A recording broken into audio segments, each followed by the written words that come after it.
Hello student, स्वागत है आप सभी का डीके सक्सेस पॉइंट पर। तो जैसा कि मैंने आप सभी से वादा किया था कि लास्ट के एक वीक जब बचेगा आपके बोर्ड एग्ज़ाम का, तो आपके लिए कुछ मोस्ट इम्पोर्टेंट क्वेश्चन की सीरीज़ लेकर आऊँगा।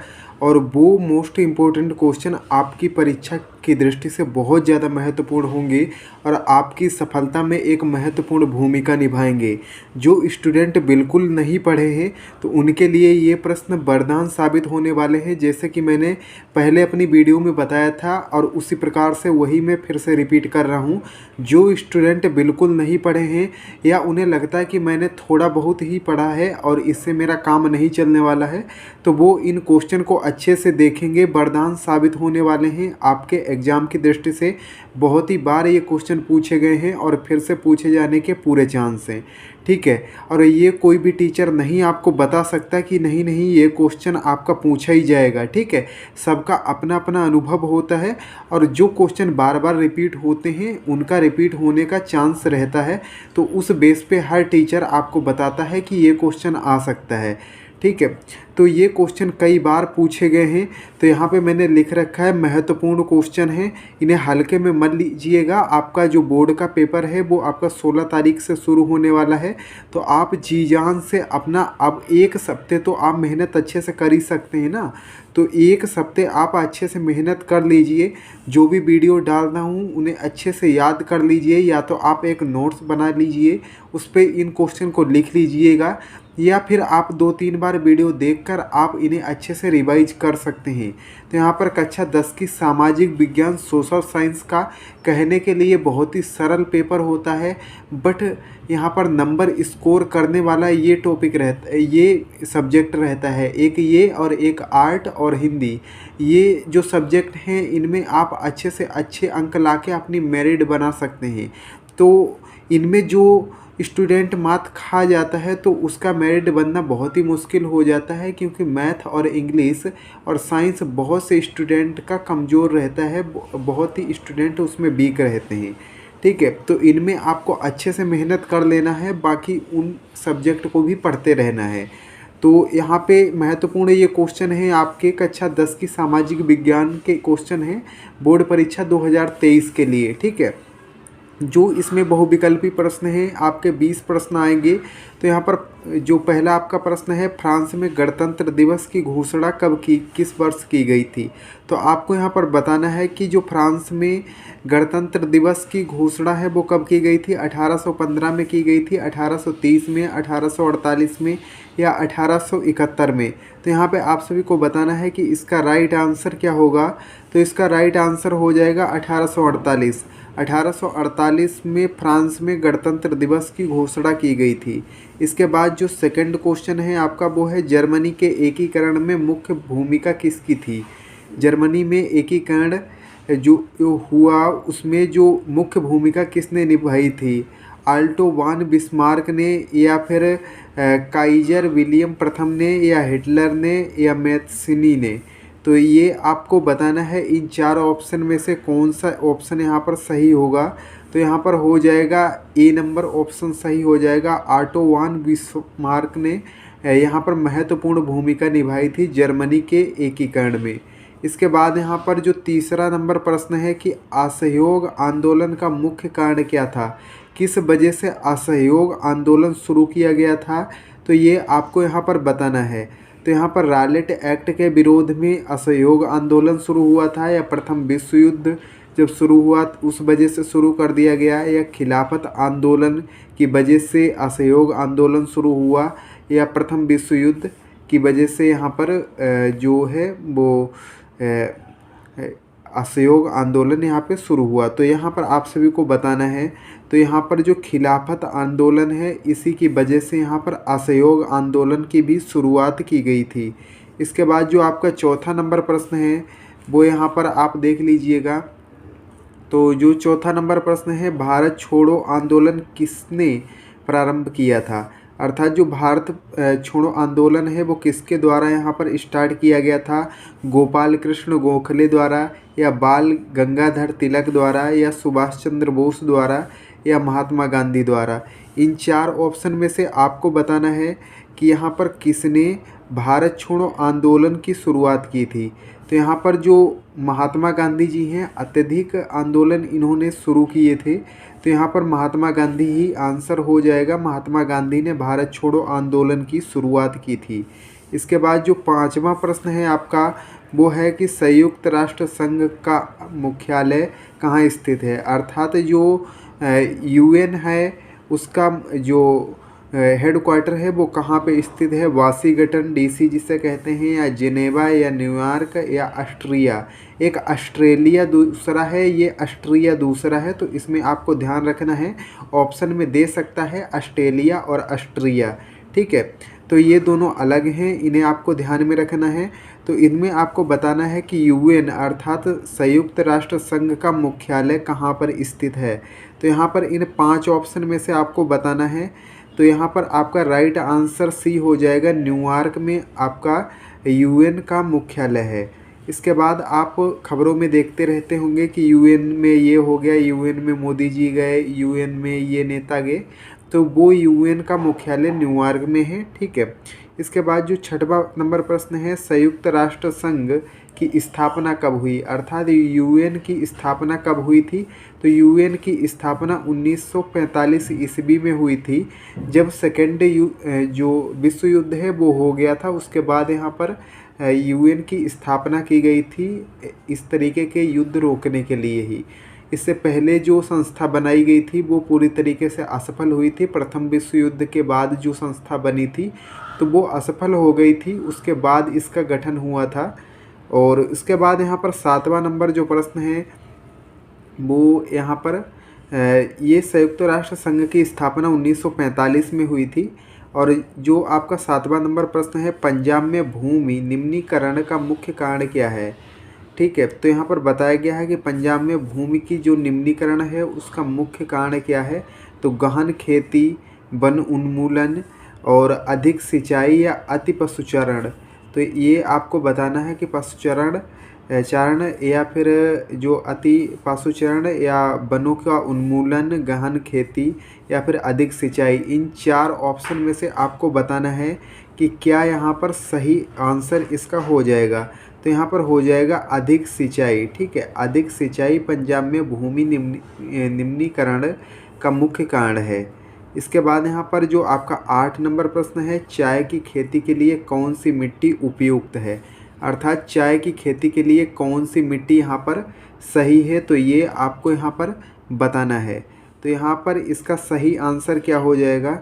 इसका सही आंसर हो जाएगा लाल मिट्टी, या फिर जलोढ़ मिट्टी, या पर्वतीय मिट्टी, या फिर लेटेराइट मिट्टी। तो इन 4 ऑप्शन में से आपको यहाँ पर बताना है कि इसका सही आंसर क्या हो जाएगा। तो इसका सही आंसर हो जाएगा लेटेराइट मिट्टी। लेटेराइट मिट्टी चाय की खेती के लिए बहुत ही अच्छी मानी जाती है। और इसके आगे देखते हैं 9वां प्रश्न। यहाँ पे आपका 9वां प्रश्न है कि सुंदरबन राष्ट्रीय पार्क किस राज्य में स्थित है? तो ये आपको बताना है कि असम में स्थित है, या उड़ीसा में, या पश्चिम बंगाल में, या मध्य प्रदेश में। तो इन 4 ऑप्शन में से आपको बताना है कि सुंदरबन राष्ट्रीय पार्क किस राज्य में स्थित है। तो यहाँ पर पश्चिम बंगाल हो जाएगा, क्योंकि सुंदरबन भी पश्चिम बंगाल में ही स्थित है, और सुंदरबन डेल्टा भी वहीं है, और जो सुंदरबन है ये भी वहीं स्थित है। तो ये आपका 9वां प्रश्न है। इसके बाद अगला प्रश्न है कि बांधों को भी कहा जाता है, अर्थात इसे पूरा कहें तो बांधों को और किस नाम से जाना जाता है? तो बहुउद्देशीय परियोजनाएं, या जल स्रोत, या यहाँ पर बाढ़ नियंत्रण का उपाय, या जल का भंडार। इन 4 ऑप्शन में से आपको बताना है कि बांधों को और किस नाम से जाना जाता है। तो बांधों को आप या तो इन्हें बांध कह दीजिए, या बहुउद्देशीय परियोजना भी इन्हें कह सकते हैं, जलप्रपात भी इन्हें कहा जाता है। बट जो ऑप्शन देंगे उन्हीं में से हमें एक को चुनना रहता है। इसके बाद यहाँ पर जो 11वां नंबर प्रश्न है, निम्नलिखित में से कौन सी एक रेशेदार फसल है? इन 4 फसलों में से ही आपको बतानी है, ठीक है। तो जूट है, कॉफ़ी है, जौ है, या रबर है। इन 4 ऑप्शन में से आपको बताना है कौन सी रेशेदार फसल है। जूट, कॉफ़ी, जौ, या रबर, इनमें से आपको बताना है। तो यहाँ पर जूट हो जाएगी, जूट रेशेदार फसल है। 12वां नंबर प्रश्न है कि भूदान आंदोलन किसके द्वारा प्रारंभ किया गया था। भूदान आंदोलन किसके द्वारा यहाँ पर प्रारंभ किया गया था, तो ये आपको यहाँ पर बताना है। इसके बाद यहाँ पर जो ऑप्शन है वो है महात्मा गांधी, जवाहरलाल नेहरू, विनोबा भावे या इंदिरा गांधी। इन 4 ऑप्शन में से आपको बताना है कि भूदान आंदोलन किसके द्वारा शुरू किया गया था। तो ये विनोबा भावे द्वारा शुरू किया गया था। आप यहाँ पर ऐसे भी याद रख सकते हैं कि भूदान और भावे, ठीक है, तो ये थोड़ा सा मैच खाता है, तो इस प्रकार से आप इसे याद कर सकते हैं। 13वां नंबर प्रश्न है कि मुंबई हाई प्रसिद्ध है, ठीक है, मुंबई हाई प्रसिद्ध है किसके लिए, अर्थात प्रसिद्ध है तेल शोधक कारखानों अर्थात पेट्रोलियम के लिए, या फिल्मी सिटी के लिए, या फिर गेटवे ऑफ इंडिया के लिए, या उपयुक्त में से किसी के लिए नहीं। तो ये आपको इसमें 13 नंबर प्रश्न में इन 4 ऑप्शन में से एक को सेलेक्ट करना है। कौन सा आप यहाँ पर सही सेलेक्ट करेंगे, तो यहाँ पर ए सेलेक्ट करेंगे, तेल शोधक कारखानों अर्थात पेट्रोलियम के लिए मुंबई हाई प्रसिद्ध है। इसके बाद जो आपका अगला प्रश्न है 14 नंबर यहाँ पर प्रश्न है। 14 नंबर प्रश्न है कि हेमेटाइट का संबंध किस खनिज से है। हेमेटाइट का संबंध किस खनिज से है, तांबा से है, बॉक्साइट से है, सोना से है, या लौह अयस्क से है। इन 4 ऑप्शन में से आपको यहाँ पर बताना है कि हेमेटाइट का संबंध किससे है, तांबा से, बॉक्साइट से, या सोना से, या लौह अयस्क से। तो इसमें से आपको सही आंसर क्या चुनना है, सही आंसर आपको यहाँ पर चुनना है लौह अयस्क। लौह अयस्क से हेमेटाइट का संबंध है। इसके बाद यहाँ पर आपको 15 नंबर प्रश्न है। 15 नंबर प्रश्न है निम्नलिखित में से किस वस्तु का निर्यातक भारत नहीं है, अर्थात भारत किस वस्तु का निर्यातक यहाँ पर नहीं है। निर्यातक का मतलब होता है कि कौन भारत किस चीज़ को नहीं बेचता है, दूसरे देशों को सप्लाई नहीं करता है। और आयात का मतलब है कि खरीदना, और निर्यात का मतलब होता है बेचना, ठीक है। तो यहाँ पर ये बेचने की बात कही जा रही है कि भारत कौन सी चीज़ नहीं बेचता है। तो कॉफ़ी, उर्वरक जिसे हम लोग गांव में खाद कहते हैं, और तंबाकू और चाय। तो यहाँ पर आपको इन 4 ऑप्शन में से यहाँ पर सेलेक्ट करना है कि कौन सा ऑप्शन यहाँ पर सही होगा। तो यहाँ पर उर्वरक अर्थात खाद है, वो हम लोग खुद विदेशों से मंगाते हैं, अमेरिका वगैरह से मंगाते हैं। तो यहाँ पर ये भारत इसका निर्यातक नहीं है, नहीं बेचते हैं, हम लोग खुद ही खरीदते हैं। बाकी ये सभी चीज़ें हम लोग यहाँ पर बेचते हैं। इसके बाद यहाँ पर 16 नंबर प्रश्न है कि निम्नलिखित में से कौन सा संघीय राज्य नहीं है। तो इनमें से आपको बताना है कि संघीय राज्य कौन सा नहीं है। मणिपुर, हिमाचल प्रदेश, या फिर अरुणाचल प्रदेश, या दिल्ली। तो इनमें से आपको बताना है 16 नंबर प्रश्न में कौन सा ऑप्शन सही होगा। संघीय राज्य का मतलब है कि पूर्ण राज्य नहीं है, ठीक है। तो यहाँ पर दिल्ली भारत की कैपिटल है, और यह पूर्ण राज्य नहीं है, अर्ध संघीय है, ठीक है। और ये संयुक्त राज्य है, तो यहाँ पर ये संघीय नहीं है। तो यहाँ पर ऑप्शन नंबर डी बिल्कुल सही आंसर आपका हो जाएगा। इसके आगे का जो प्रश्न है वो देखते हैं। 17 नंबर प्रश्न है समवर्ती सूची से संबंधित विषय नहीं है, अर्थात जो समवर्ती सूची में विषय रखे गए हैं उनसे संबंधित कौन सा विषय यहाँ पर नहीं है। समवर्ती सूची में कौन सा विषय इसमें नहीं है। तो शिक्षा, वन, उत्तराधिकार, या विदेशी मामले। ये पॉलिटी का क्वेश्चन है, ठीक है, बट सामाजिक विज्ञान में तो सब आता है। तो शिक्षा, वन, उत्तराधिकार, या फिर विदेशी मामले। तो इन 4 ऑप्शन में से आपको सेलेक्ट करना है कि कौन सा समवर्ती सूची का विषय नहीं है। तो यहाँ पर विदेशी मामले, ठीक है। तो यहाँ पर विदेशी मामले समवर्ती सूची के विषय नहीं है। इसके बाद जो आपका अगला प्रश्न है कि काले दस्ताने और बंधी मुट्ठियाँ किसकी प्रतीक होती हैं, किसकी प्रतीक यहाँ पर मानी जाती हैं। तो ये आपको यहाँ पर बताना है, क्रोध की, या फिर शांति की, या अश्वेत शक्ति की, और या फिर खुशी की। तो इनमें आपको बताना है कि जो बंधी मुट्ठियाँ हैं वो किसकी यहाँ पर प्रतीक मानी जाती हैं। और काले दस्ताने, तो ये अश्वेत शक्ति की यहाँ पर जो है वो प्रतीक यहाँ पर मानी जाती हैं, बंधी मुट्ठियाँ, ठीक है। इसके बाद और काले दस्ताने, इसके बाद यहाँ पर जो आपका 19 नंबर प्रश्न है, नेपाल में लोकतंत्र की स्थापना कब हुई। तो यहाँ पर आपको बताना है कि नेपाल में लोकतंत्र की स्थापना कब हुई। 2005 में हुई, 2006 में हुई, 2008 में हुई या फिर 2015 में हुई। तो यहाँ पर आपको बताना है। तो भारत जो नेपाल में है, लोकतंत्र की स्थापना 2008 में हुई और इसका संविधान 2015 में लागू हुआ। ये आपको याद रखना है। पूछ सकता है कि नेपाल का संविधान कब लागू हुआ, तो 2015 में संविधान इसका लागू हुआ है। इसके बाद जो आपका बहुविकल्पी का लास्ट क्वेश्चन है कि भारत में मानवाधिकार की आयु क्या है, अर्थात भारत में वोट डालने की आयु क्या है। 21 वर्ष, 20 वर्ष, 25 वर्ष या 18 वर्ष। तो ये तो आप सभी जानते हैं कि 18 वर्ष यहाँ पर मानवाधिकार की आयु रखी गई है भारत में। इसके बाद जो आपका 21 नंबर प्रश्न है, पूना पैक्ट पर किसके हस्ताक्षर हुए, उसकी 2 शर्तें लिखिए। तो यहाँ पर शर्त और पूना पैक्ट में किस किस के हस्ताक्षर हुए इसके बारे में यहाँ पर आपको लिखना है। तो उत्तर में आपको यहाँ पर लिखना है कि पूना पैक्ट पर गांधी जी और BR अर्थात भीमराव अंबेडकर के हस्ताक्षर हुए। सितंबर 1932 में हुआ पूना एक्ट की 2 शर्तें निम्नलिखित हैं। ठीक है, तो यहाँ पर ये आपको मोस्ट इम्पोर्टेंट रखना है कि 1932 में पूना पैक्ट या पूना समझौता हुआ था। तो ये आपको बहुविकल्पी में पूछ सकता है कि पूना, और आपको ऑप्शन दे सकता है कि 1932, 1933, 1928 ऐसे करके। तो 1932 आपको सेलेक्ट करना है।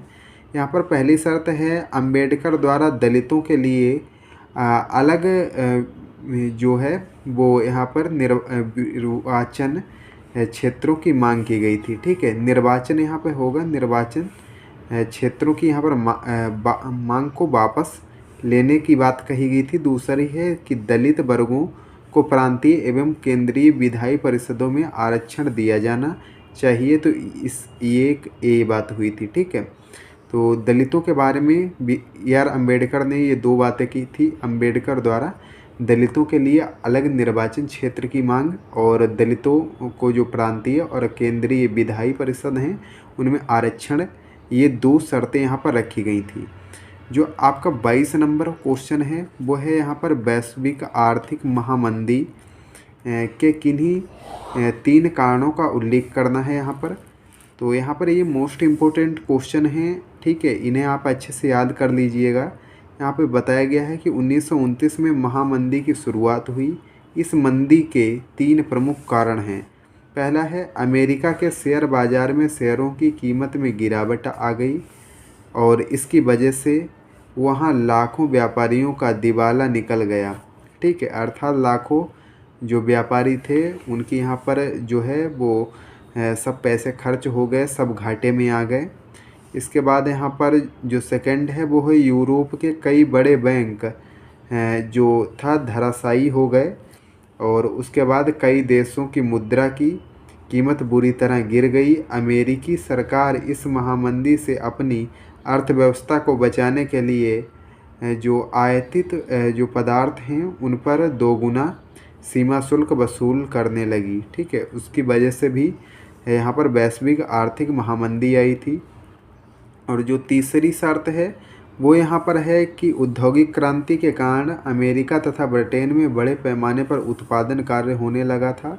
1930 तक तैयार माल का इतना बड़ा भंडार एकत्र हो गया कि उनका खरीदार नहीं बचा। ठीक है, इन लोगों ने औद्योगिक क्रांति करते करते इतना सामान बना दिया कि उसका कोई खरीदार ही नहीं बचा, तो उसलिए भी मंदी आ गई थी।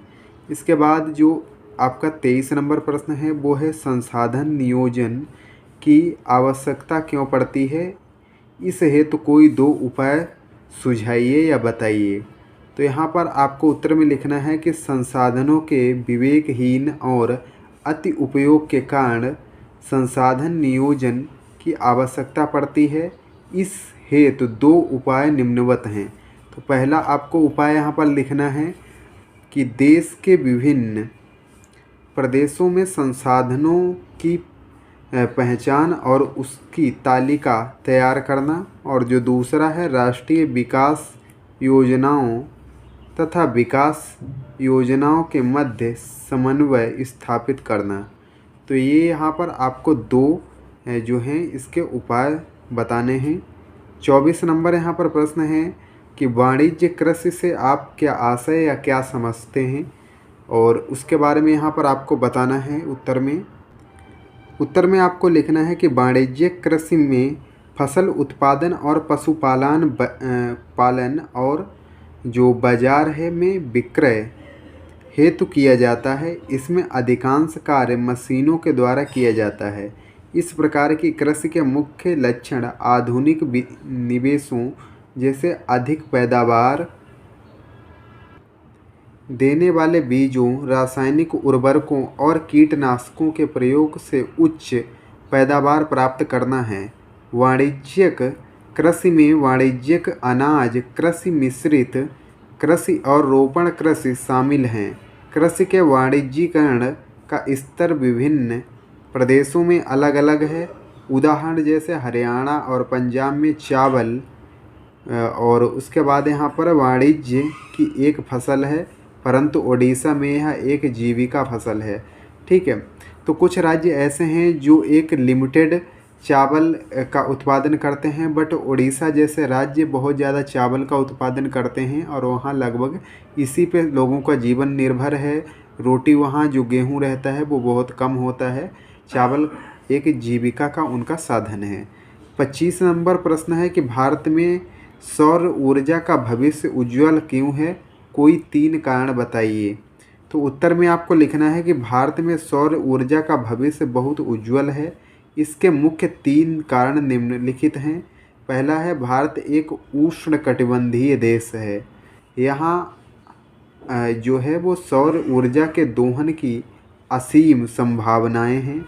एक अनुमान के अनुसार यह लगभग 20 मेगावाट प्रति वर्ग किलोमीटर प्रतिवर्ष है। सेकेंड है कि भारत में फोटोवोल्टाइक तकनीकी द्वारा धूप को सीधे विद्युत में परिवर्तित किया जाता है। और जो इसका तीसरा है वो है यहाँ पर सूर्य का प्रकाश प्रकृति का मुख्य उपहार है, इसलिए निम्न वर्ग के लोग आसानी से सौर ऊर्जा का लाभ उठा सकते हैं। तो ये 3 कारण आपको बताना है। जो नेक्स्ट आपका क्वेश्चन है वो यहाँ पर है कि औद्योगिकी ने वैश्वीकरण की प्रक्रिया को किस प्रकार उत्प्रेरित किया, उदाहरण सहित स्पष्ट कीजिए। तो ये आपको इसका उत्तर यहाँ पर लिखना है। अधिक विदेश व्यापार और अधिक विदेशी निवेश के कारण विभिन्न देशों के बाजारों एवं उत्पादनों में एकीकरण हो रहा है। निम्नलिखित देशों के बीच परस्पर संबंध और तीव्र एकीकरण की प्रक्रिया ही वैश्वीकरण है। वैश्वीकरण की प्रक्रिया को बढ़ावा देने में निम्नलिखित कारकों की भूमिका महत्वपूर्ण है। जैसे कि यहाँ पर आपको लिखना है बहुराष्ट्रीय कंपनियाँ वैश्वीकरण की प्रक्रिया में मुख्य भूमिका निभा रही हैं। विभिन्न देशों के बीच अधिक से अधिक वस्तुओं और सेवाओं का निवेश और प्रौद्योगिकी का आवागमन प्रदान हो रहा है। इससे विश्व का अधिकांश भाग एक दूसरे के अपेक्षाकृत अधिक पास रहे हैं। जो आपको नेक्स्ट यहाँ पर लिखना है वो आपको लिखना है उन्नत प्रौद्योगिकी में आपको लिखना है वैश्वीकरण को उत्प्रेरित करने में प्रौद्योगिकी में तीव्र उन्नति का महत्वपूर्ण योगदान रहा है। परिवहन में से 2 देशों के बीच दूरी कम हो गई। इसी प्रकार विभिन्न आविष्कारों ने अलग अलग तरीके से प्रौद्योगिकी के क्षेत्र में महत्वपूर्ण भूमिका निभाई है। ठीक है, और जो तीसरा पॉइंट आपको यहाँ पर लिखना है वो लिखना है यहाँ पर उदारीकरण। ठीक है, उदारीकरण में आपको यहाँ पर लिखना है सरकार द्वारा व्यापार अवरोधकों को हटाने की प्रक्रिया हो ही उदारीकरण कहते हैं। ठीक है, को ही यहाँ पर उदारीकरण कहते हैं, क्योंकि जब हमारा देश गुलाम हो गया था तो उसके बाद सरकार डर गई थी कि जिस प्रकार से अंग्रेज व्यापार के बहाने आए, धीरे धीरे उन्होंने देश को गुलाम बना लिया, अपने कब्जे में ले लिया। तो उस प्रकार से जो सरकार थी उसने विदेशी कंपनियों पर प्रतिबंध लगा रखा था कि कोई हमारे यहाँ कंपनी नहीं लगाएगी। तो उस प्रकार से धीरे धीरे बेरोजगारी फैलने लगी, कुछ समस्याएं आने लगी। तो फिर ये उदारीकरण प्रक्रिया उसे ही कहते हैं जब सरकार ने पूरी तरीके से प्रतिबंध हटा दिया और कहा कि आपका स्वागत है हमारे देश में, आप अपना कंपनी लगा सकते हैं। तो उसे उदारीकरण कहा गया कि सरकार द्वारा व्यापार अवरोधकों को हटाने की प्रक्रिया को ही उदारीकरण कहते हैं। उदारीकरण के कारण विभिन्न देशों के बीच व्यापार तथा निवेश को बढ़ावा मिलता है और इस प्रकार हम कह सकते हैं कि वैश्वीकरण की प्रक्रिया में बहुराष्ट्रीय कंपनियां प्रमुख भूमिका निभा रही हैं। साथ ही व्यापार और निवेश के उदारीकरण ने व्यापार और निवेश अवरोधकों को हटाकर वैश्वीकरण को सुगम बनाया है। ठीक है, और ये आपका लास्ट 27वां प्रश्न है कि भारतीय कृषि और वैश्वीकरण के प्रभावों की संक्षिप्त व्याख्या कीजिए। ठीक है, तो ये आपको यहाँ पर लास्ट प्रश्न है। इसका आपको उत्तर लिखना है कि वैश्वीकरण से हमारा तात्पर्य है विश्व के अनेक देशों का आर्थिक, राजनीतिक, सामाजिक एवं सांस्कृतिक क्षेत्र में एक दूसरे के निकट आ जाना। वैश्वीकरण के कारण विभिन्न चीज़ों के निकट आ जाना वैश्वीकरण के कारण विभिन्न चीज़ों एक देश से दूसरे देश में आने जाने लगी, जिससे उच्च कोटि की चीज़ें ही बाजार में टिक सकी हैं। वैश्वीकरण के कृषि पर कुछ अच्छे प्रभाव जो निम्नलिखित हैं, तो आपको पॉइंट में डाल के आपको इस प्रकार से लिख के देना है। भारत दूसरे देशों को अन्न का निर्यात कर अपनी ज़रूरत का अन्य सामान खरीदने लगा। सेकंड है, विभिन्न फसलों की मांग बढ़ने से भारत में इन चीज़ों का अधिक उत्पादन होने लगा। तीसरा है, अंतर्राष्ट्रीय बाजार में टिकने के लिए भारतीय किसानों ने अपने उत्पादन की गुणवत्ता व उसका स्तर बढ़ाने की कोशिश की। ठीक है। चौथा है, वैश्वीकरण के कारण अधिक उत्पादित होने वाली चीज़ों को दूसरे देशों को बेचकर अच्छे दाम प्राप्त किया जा सकते हैं। ठीक है। नेक्स्ट जो इसका पॉइंट आपको डालना है कि कृषि वैज्ञानिकों के सहयोग से बहुत से देशों में नई नई चीज़ों की पैदावार होने लगी जो पहले संभव नहीं थी। ठीक है। वैश्वीकरण के कृषि पर कुछ बुरे प्रभाव भी पड़े जो निम्नलिखित हैं, तो आपको इस प्रकार से लिखना है। और पॉइंट में आपको कि विश्व के धनी देश निर्धन देशों से सस्ती दरों पर अनाज खरीदने की कोशिश करते हैं। सेकंड है कि कृषि वैश्वीकरण के कारण छोटे किसानों को कृषि कार्य को छोड़ना पड़ा क्योंकि वे अंतर्राष्ट्रीय प्रतिस्पर्धा में टिक नहीं पाए। और जो इसका लास्ट पॉइंट है वो है, कृषि के वैश्वीकरण ने व्यापारिक कृषि को बढ़ावा दिया। किसानों ने वही वस्तु पैदा की जिसकी बाजार में मांग थी, न कि जनता की आवश्यकता पूरी करने वाली चीज़ों का उत्पादन किया। और उसके बाद यहाँ पर आपको लिखना है 1990 के बाद वैश्वीकरण के तहत भारतीय किसानों को कई नई चुनौतियों का सामना करना पड़ रहा है। यदि भारतीय कृषि को सक्षम बनाना है तो छोटे किसानों की स्थिति सुधारनी होगी। तो ये आज का वीडियो था। इसमें मोस्ट इम्पोर्टेंट क्वेश्चन जो सोशल साइंस के मुझे लगे तो वो मैंने बताए हुए हैं। आई होप आप सभी को वीडियो अच्छा लगा होगा। अगर वीडियो अच्छा लगा है तो लाइक करिए, कमेंट करके बताइए वीडियो कैसा लगा। और चैनल पर पहली बार आए हैं तो चैनल को सब्सक्राइब करके बेल आइकन को प्रेस कर दीजिए। और मिलते हैं नेक्स्ट वीडियो में। तब तक के लिए जय हिंद, जय भारत।